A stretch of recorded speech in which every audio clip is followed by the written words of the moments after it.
Hello तो मेरे प्यारे प्यारे दोस्तों, आपके लिए फिर से लेकर आ चुका हूँ अकबर बीरबल की एक कोरोना की कहानी। कहानी का नाम है खिचड़ी। तो चलो कहानी करते हैं स्टार्ट। सर्दी के मौसम में बादशाह अकबर के राज्य में कड़ाके की ठंड थी।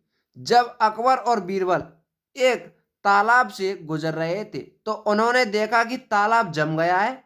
अकबर ने बीरबल से पूछा, बताओ बीरबल, क्या कोई उस तालाब में कुछ मिनट से ज्यादा खड़ा रह सकता है? बीरबल ने जवाब दिया, जापना, पैसे के लिए आदमी कुछ भी कर सकता है। अकबर ने बीरबल से इसे सिद्ध करने को कहा। अकबर अगले दिन बीरबल ने राज्य में घोषणा की कि जो कोई भी उस तालाब में एक रात के लिए खड़ा हो सकता है उसे राजा द्वारा बहुत अच्छा इनाम दिया जाएगा। अगले ही दिन एक बूढ़ा आदमी दरबार में हाजिर हुआ और वह दरिद्र था और उसके पास एक बड़ा परिवार था। बूढ़े व्यक्ति ने अकबर के अकबर से तालाब के अंदर खड़े होकर रात बिताने की अनुमति मांगी ताकि बादशाह द्वारा उसे पुरस्कृत किया जा सके।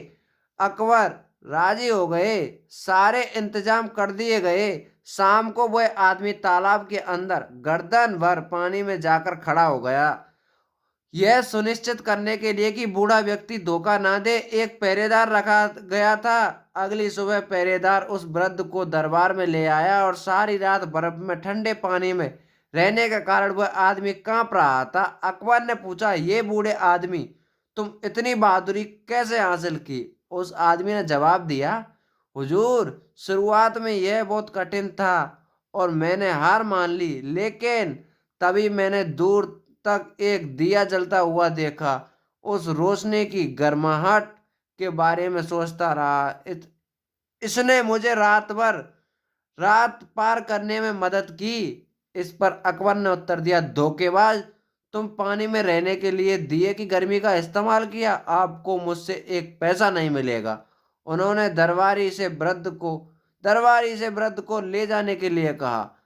बीरबल ने बिना कुछ कहे यह सब देखा। कुछ दिनों बाद बीरबल ने बादशाह अकबर को अपने घर दावत पर बुलाया। अकबर ने निमंत्रण स्वीकार किया। दावत के लिए अकबर दोपहर के समय बीरबल के घर पहुंचे। बीरबल राजा को अंदर ले गए और उन्होंने बैठने के लिए एक अच्छी तरह से सजा दिया स्थान। हालांकि दोपहर के भोजन का समय बीत रहा था, लेकिन फिर भी अकबर के लिए कोई खाना नहीं आया। अकबर को भूख लगी और उसने बीरबल से पूछा, बीरबल, क्या तुम्हारा दोपहर का भोजन तैयार है? बीरबल ने उत्तर दिया, जापना, खिचड़ी पक रही है। एक बार यह हो जाने के बाद आपको मिलेगा। उसके बाद 1 घंटा बीत गया। अकबर को बहुत भूख लगी।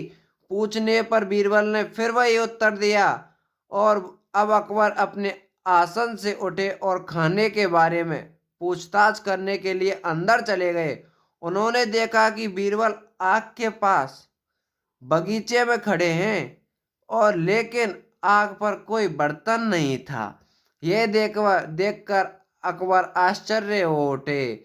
उन्होंने बीरबल को डांटा और बीरबल, अगर खिचड़ी बन गई थी तो तुमने अब तक परोसा क्यों नहीं? बीरबल ने उत्तर दिया, हुजूर, यह अभी भी पक रहा है। और पास ही एक नारियल के पेड़ की चोटी की ओर इशारा किया कि अकबर ने नारियल के पेड़ के ऊपर एक बर्तन बंधा देखा तो अकबर गुस्से से भड़क उठे, अरे मूर्ख, क्या यह एक मजाक है? बर्तन आग से बहुत दूर है। गर्मी बर्तन तक कभी नहीं पहुंच पाएगी और खिचड़ी कभी नहीं पकेगी। बीरबल ने विनम्रता पूर्वक उत्तर दिया, जापना, अगर गरीब आदमी को दूर से दिए से गर्मी मिल सकती है तो इस आग से बर्तन को गर्मी क्यों नहीं मिल सकती? अकबर चुप हो गए। उन्होंने अपनी गलती का एहसास हुआ और वह समझ गए कि बीरबल सिर्फ उन्हें अपने गलत फैसले का एहसास कराना चाहते हैं। अकबर ने अपनी गलती स्वीकार की और बीरबल से उस आदमी को खोजने के लिए कहा ताकि उचित इनाम दिया जा सके। बीरबल मुस्कुराए और बादशाह के सामने झुक गए और अकबर को स्वादिष्ट दोपहर का भोजन भेंट किया जो पहले से ही बना रखा हुआ था। तो थैंक यू गाइस। अगर वीडियो अच्छी लगी तो वीडियो को लाइक कर दें, चैनल को सब्सक्राइब कर दें।